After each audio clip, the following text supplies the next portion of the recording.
Hey YouTube, it is the middle of October, so it is time to start thinking about Thanksgiving because I think about Thanksgiving all year long. I can't help it.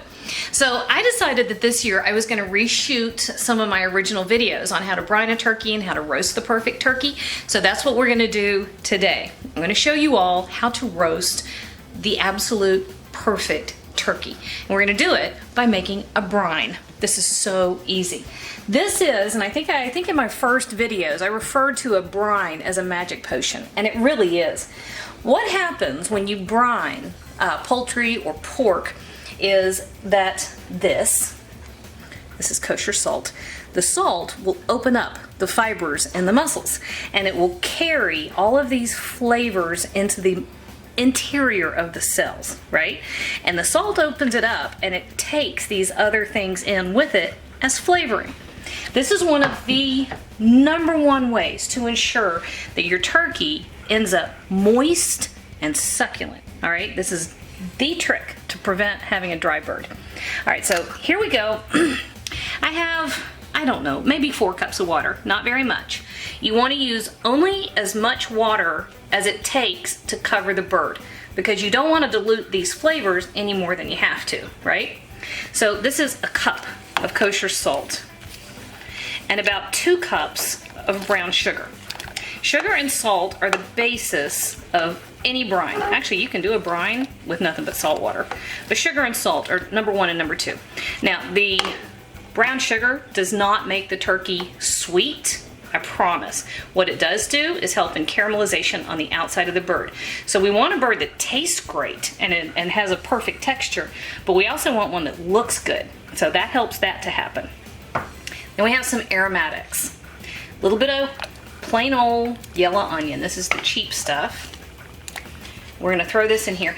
And we don't want our water here in the brine, we don't want it to get hot enough to do anything but just kind of wake up some of these flavors and to dissolve the salt and sugar. Okay, so we don't even care if it comes to a boil.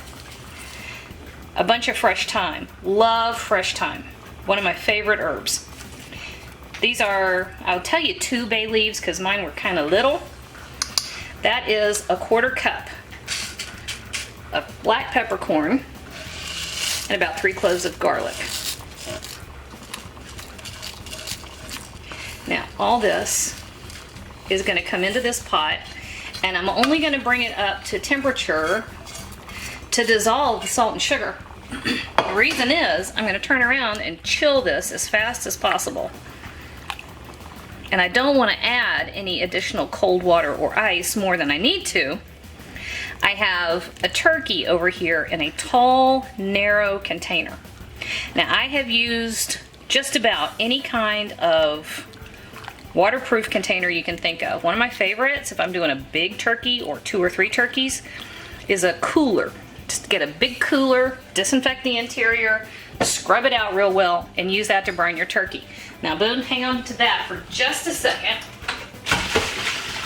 I'm going to show a much more practical if you're doing a regular sized turkey. Alrighty, I have a lot of water draining. Okay, take a look at this. This guy is about 14.5 pounds. Ricky got it for me last night at our local grocery store. And I want to talk about turkeys for a second. This one I've had sitting in cold water with just a little bit of a drip on it. The very, very interior was not quite defrosted. There was a little chunk of ice in the middle. So I've let this go for about an hour with cold water drip. That makes sure that it's defrosted all the way through. Now, we know that this turkey is just over 14 pounds. I'm talking here. I want to point something out. You see that? That's too much. I wasn't thinking when I sent him to the store and I told him to grab a turkey. He bought a name brand. You all know the name. The big giant corporation. And that's what he bought. I bought one last week for $1.49 simply because I bought the house brand. Starting now, watch between now and the end of Christmas, you will find them for sometimes for $1 a pound. You know, if you get really lucky, I have seen them even in the past 2 years as low as 79 cents a pound. Keep an eye out. When that happens, buy several. Trust me. So this is more than you should pay, but I did want to show you all that's too high to pay. Okay, so what we have here, if you look at how this turkey fits in here, there isn't a whole lot of room, and that's fine. We want to leave our brine in the greatest concentration as possible. So what we're going to do here in a minute, as soon as all that sugar and salt dissolve, we're going to ice our brine to make sure the brine is nice and cold before it goes on our bird. Then we're going to dump everything in this pot, and we're going to let this brine, well, I'm not going to let it brine today because I'm in a hurry. But typically you would let it go up to overnight. Overnight is perfect. So when you're getting ready to actually do your turkey for Thanksgiving, throw this brine together, either ice it or throw it in the fridge and let it chill for a day. Then the night before you roast your turkey, you're going to throw the brine on the bird, stick it someplace nice and cold. That's why a cooler works really well if it's full of ice.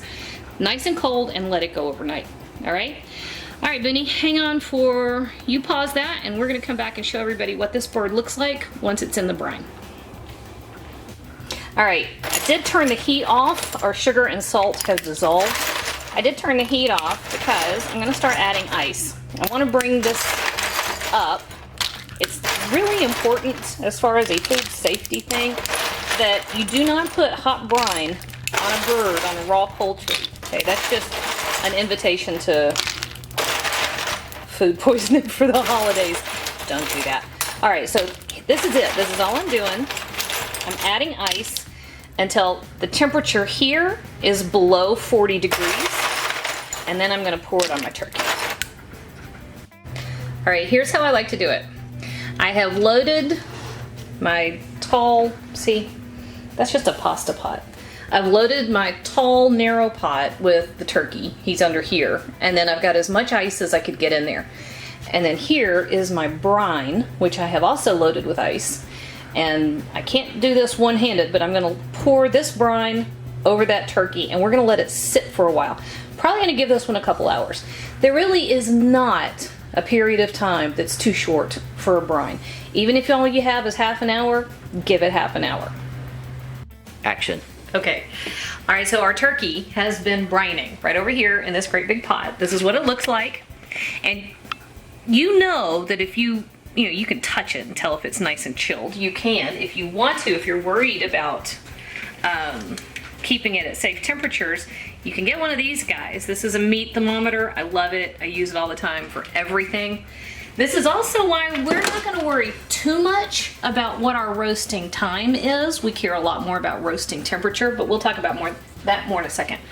All right, so we're going to pretend that this has gone a lot longer than it has. Like I said, the confluence of when I can make the video. Boone, you stay on that roasting pan for a second. I'm just going to dump this out.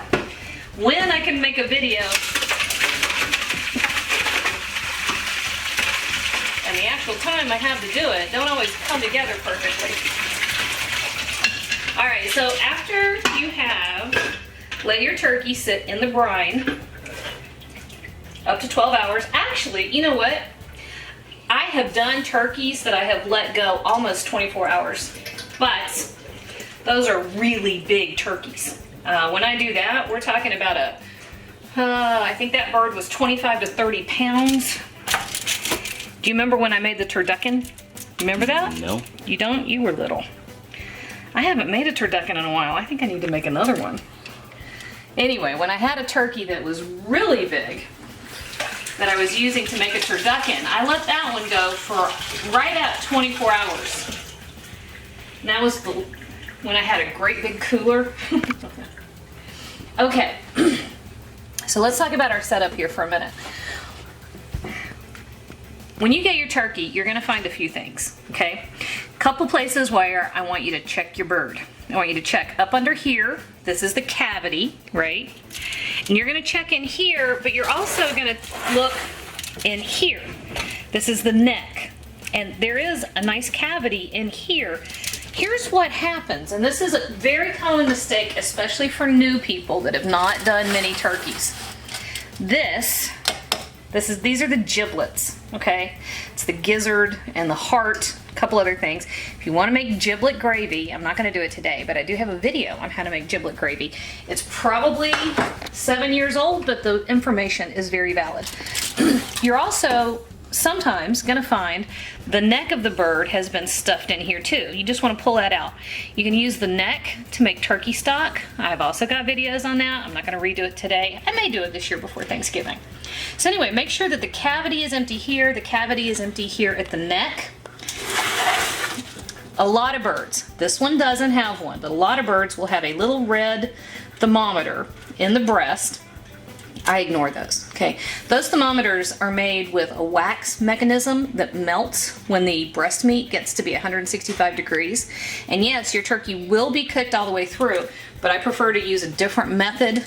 I test when the dark meat is cooked, and that way my breast meat won't be overcooked. All right, so there we go. This turkey is right over 14 pounds. Hey, Bladen. This turkey is right over 14 pounds. So we know a couple things from that. We are not using 350 degrees to cook it entirely, but we do know this. On average, a turkey will take about 22 minutes per pound at 350 degrees. So if we're at 14.2 pounds times 22 minutes, that's 312 minutes. Divide that by 60. That's just over 5 hours. Ours is not going to take quite that long because we're going to shortcut the beginning of the cooking time. And we'll talk about that in a minute. But we know for planning purposes, we need to count on approximately 5 hours worth of roasting time. Okay? Now, we know that the turkey is going to taste really good all the way through because we put that wonderful brine together and we let it soak. And the brine had an opportunity to get up into the meat from both cavities and all the way through. Okay? A couple things we want to do now though. We want it to look good. One of the tricks for a turkey looking good is to make sure the skin is nice and dry. So we just take some paper towels and we pat it dry. That's all there is to that. Now, we don't really have to worry about trussing this turkey because the manufacturer has done this little maneuver right down here, okay? This will hold the legs close to the body of the bird. It makes a nice compact package. It means that everything is gonna cook at roughly the same rate. It's gonna be nice and even. That's perfect. Sometimes you'll find instead of pulling this flap of skin up over it like this, sometimes you'll find a little plastic mechanism that does that. No problem. It's designed to be oven safe. But if you get a bird and yours have neither of those things, you want to use this stuff. This is butcher's twine, also sold as kitchen string. I go online, you know, the giant store that you can buy anything on the planet from. Order it now. If I remember, I will try to put a link in the description, although I'm the worst about getting links in the description. But if you do not have this, just take some twine and tie them up, just like that. I am going to run this twine around here to hold the wings in place when I get ready to cook it. Roasting pan. These things are dirt cheap. It's less than $15 at the big box store. You don't have to have one. Get a big baking sheet, cover it with foil, and use your vegetables, just onion, carrot, and celery. It's 1 onion, 3 carrots, 3 stalks of celery. Lay that out on your baking sheet, put your bird on top of that. The vegetables will help elevate the bird so it gets nice and crispy everywhere. I did, for some reason, finally broke down and bought a baking rack, and I have it and I might as well use it. So I'm using it here. The reason you keep those veggies in there is because, as far as I'm concerned, Thanksgiving is all about the gravy. We're going to use the drippings from this bird to make the best turkey gravy you've ever had, and having those veggies down there to roast in the drippings from the turkey will make it absolutely unbelievable. Okay, so we have a nice dry skin. This is all we do at this point. We're going to get our fresh herbs. This you can buy in those little blister packs at the grocery store. This is sage, rosemary, and fresh thyme. They sell it as a poultry blend. I bought this for $1. We're shoving that right up in there. And remember, we're not seasoning the bird now because we've already done it. We've brined it. Okay, lemon. Lemon is lovely with roasted meats. We're putting that all the way up in there. And then on the neck, we're doing a little bit more. So that goes up there, and then we're tucking that flap underneath. Do you see it? This is where the neck is. That's where I told everybody to check, because sometimes the manufacturer will stick a surprise in there. Stick the giblets or the neck. Let's see, we got room for that? Yeah, there's enough room for that. Okay, so that was a little more than 1 lemon. Olive oil, okay? The skin is going to get nice and beautifully brown because we had the salt and we had the sugar from the brine, and then we dried it real well. That way when we put it in the oven in a minute, it's gonna have all the fat under that skin is gonna render and get crisp, but we wanna help it from this side too. So we're just taking a little olive oil. I have a 1/4 cup here. I think that's way more than I'm gonna need. You really are only using enough to coat the outside really well. Okay, so give him a rub down there. Now I'm gonna go ahead and tie up the wings. And you don't have to know any kind of fancy bow or knot or what have you. Although people will tell you, oh, you have to use a whatever it is. No, you don't. You really don't. Now, this is kosher salt. I'm going to use a little bit only to help the outside of the bird get pretty and brown. But we've already seasoned this bird from the inside out, so be a little judicious here. You just want a little bit.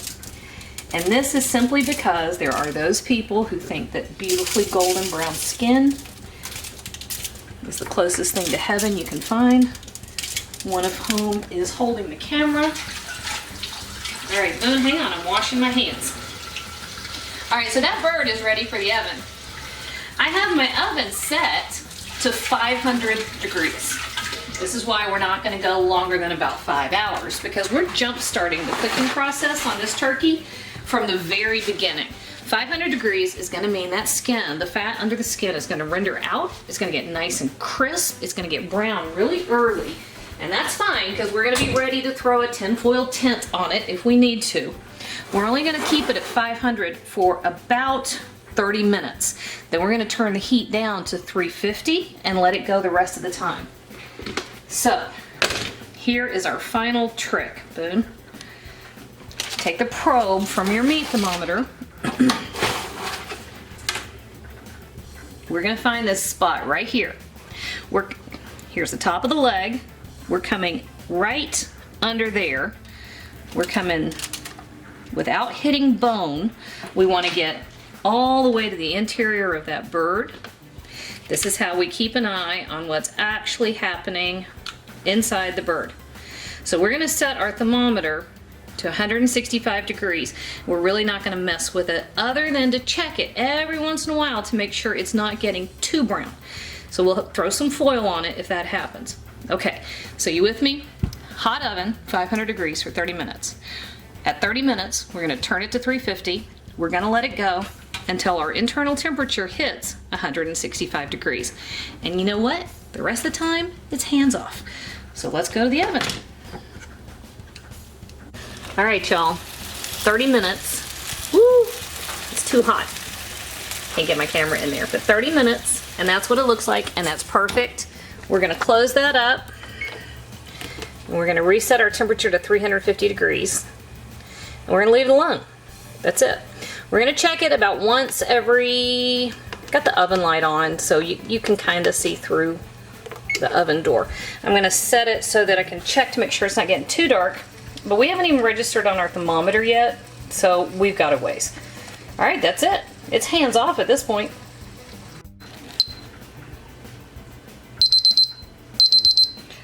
We have hit, well, we are hitting the magic number, 165, so let's take a look, okay? Ha ha ha. Tell me that's not gorgeous. All right, let me get it out of there. Okay, there is our bird, and I have pulled it out. He's at 165 degrees, but he's gonna take a few minutes. We're gonna give him some resting time. Resting is when the carryover cooking kicks in. Oh, it's hot. And when all the juices redistribute throughout the bird. So we're gonna give it some time for that to happen, and then we'll come back and carve it. Action. I hope I look proud of myself. Because this is what we ended up with. Okay? You gotta admit, that is a thing of beauty. And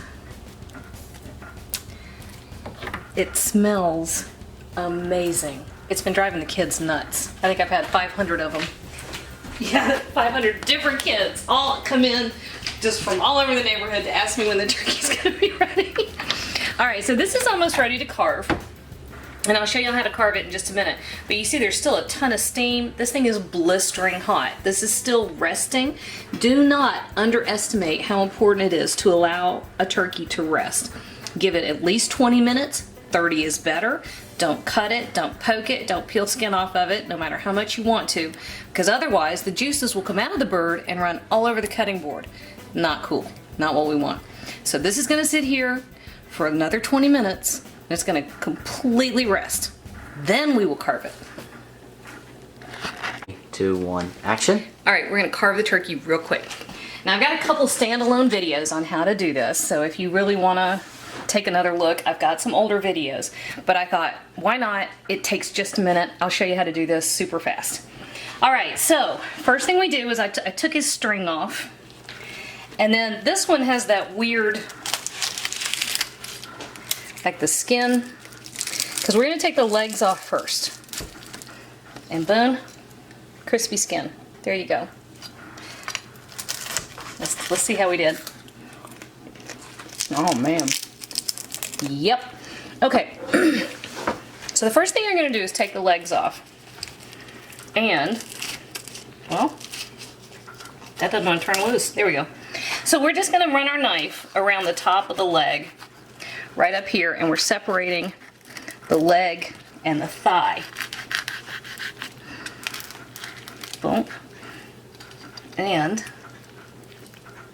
that's it. Right to the platter. And we turn him around. We're going to do the other one. I wonder how many turkeys I have carved. Carved a bunch. All right, so we got his legs off. Then we're going to take the wings off. Depends on how you can do this one of two ways. You can either go ahead and cut it here, which is frankly the easiest way. So if you run your knife that way, you can kind of pull this piece off, just like that. You can turn the whole thing over and go in way up here and take the wing off as a whole piece, but this is still blistering hot, and I got people waiting to eat. So we're gonna take them off that way. All right, next thing that we wanna do is remove the breast so that we can slice the breast and have the white meat like that. So find your breastbone. That's what's coming down right through here. And you want your knife right to one side of the breastbone. Man, that's hot. Whoa! How'd I do? Nope, I missed it. So come to one, there we go. One side of the breastbone. Just down here like that. And then you're going to come from the side to remove it in one piece. Hopefully without scorching your fingers like I'm doing. Because then, I'm glad I'm showing y'all how to do this since I'm not doing it quite right. There we go. Then the breast comes off just like that, okay? And then, if you want to, you can carve the breast this way. So I like to make little slices. Hot. Ooh, that's hot. And I do try to leave a little bit of the crispy skin, just because everybody likes it. All right? So that's it. All you do is go in and you take the other one off. You cut this side and then under here, and boom, you've carved your turkey. If you absolutely have to get in here and carve out the thigh, this is honestly, it's too hot for me to touch it yet. When you cut out the thigh, you're gonna run your knife right down through here and then right under there, and that joint will separate them. Just boom. All right, guys, there you go. You have roasted and carved a perfect Thanksgiving turkey. How about that? Hey YouTube, thanks for watching, and if you thought that video was helpful, do me a huge favor. Hit like, hit subscribe, hit the little bell so you get a notification whenever I post a new video. And if you have a second, hop on over to Patreon and check out how to support my channel even more. Again, thanks for watching.